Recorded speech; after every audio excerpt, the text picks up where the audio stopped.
Welcome to this video. My name's Peter. I run the Bright Beings Academy and also the Dream Method coaching course, and I want to talk about how to embrace life as an empath. Difficult, right, as an empath? So if you've been following the series, you know the first two steps, but if you haven't, I'll do a quick recap. So you're discovering your negative cycles. You realize that actually you're not your physical body, you're a little bit more deeper than that. So how do you embrace the world as an empath? Well, it's about being discerning, seeing the world for what it is, realizing that this is the Maya, the realization stage of it. This is the Maya, the illusory world. But what happens in it is very real to you, because the physical body feels like it's very real, and it's a very real experience that you're having, but you're observing it actually from a soul perspective. You're observing it, and when you learn to come back into that soul perspective, that false sense of ego no longer gets hurt. Think, okay, if you want to laugh at me, you want to be nasty to me, that's okay. Carry on, you know, that's okay. It doesn't affect me anymore. But I feel, why are you doing that? What's up with you, actually? What's up with you to make you actually do that to me? Because I haven't actually done anything to make you do that. So that's you're discovering and realizing the reactions that you had, which is the previous two videos. Now, what you need to do is embrace all good and all bad. Be responsible for the bad that comes at you. Be responsible for the good that comes at you.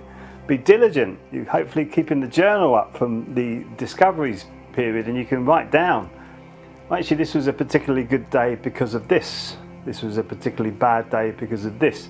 And then the cycles actually get bigger and more interesting.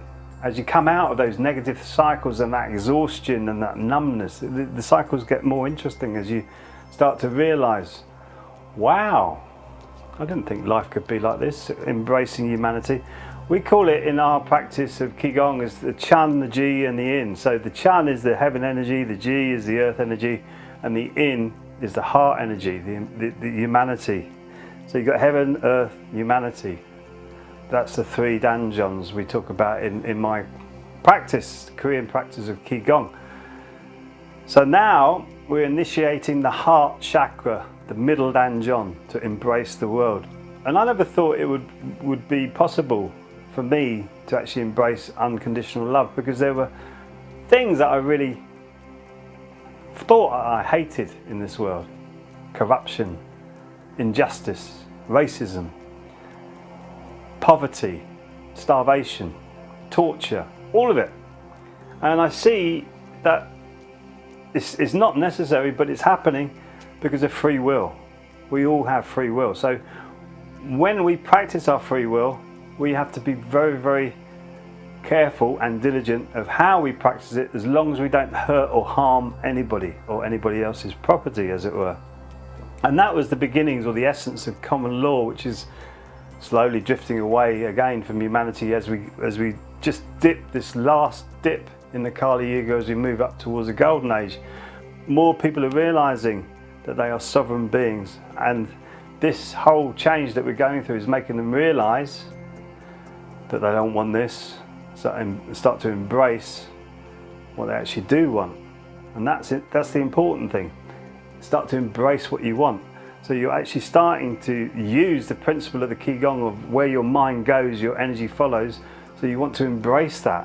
You want to embrace what your mind is focusing on, not embrace this horrible stuff over here. And yes, that will get sorted out at some point, because this whole thing is a cycle, and we're all going at different speeds in this cycle. So it's not uncaring, or it's not being unempathetic to somebody, or you're not being uncompassionate, or whatever the word is. Because you're not showing compassion or empathy to something that might be happening over there.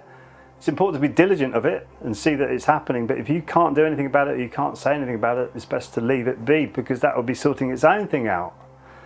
And this is where a lot of people get confused with this. So if there's an animal sitting on the roadside having pain, of course you're going to go down and help that animal. Some spiritual practices, they say, leave that animal because it's going through its own karma. I don't agree with that at all. I think we have times when we need to practice our compassion, and when it's possible for you to do that, you do it. When it's not possible for you to do that, you can't attach yourself to it. You have to allow the universe to come up with its own way of dealing with this, and that's what this is a big cycle.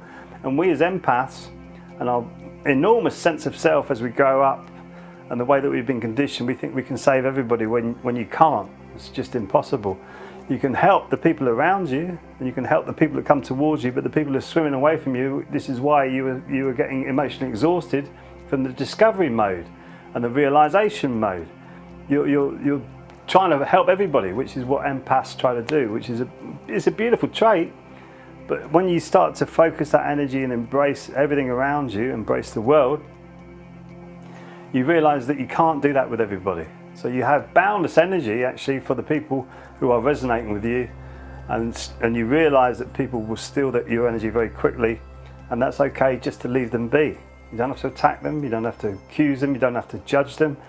It's very funny when you're not in judgment of somebody. I can't explain that because it all sounds wrong, but when you're not in judgment of somebody and you see them being negative towards you, what I do, sometimes I laugh.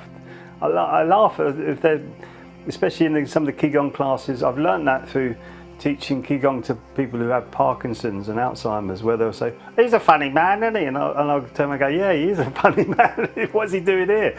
And I laugh with them, even though they're kind of not being rude, but they're saying, "Yeah, this is weird," and I just laugh at that now.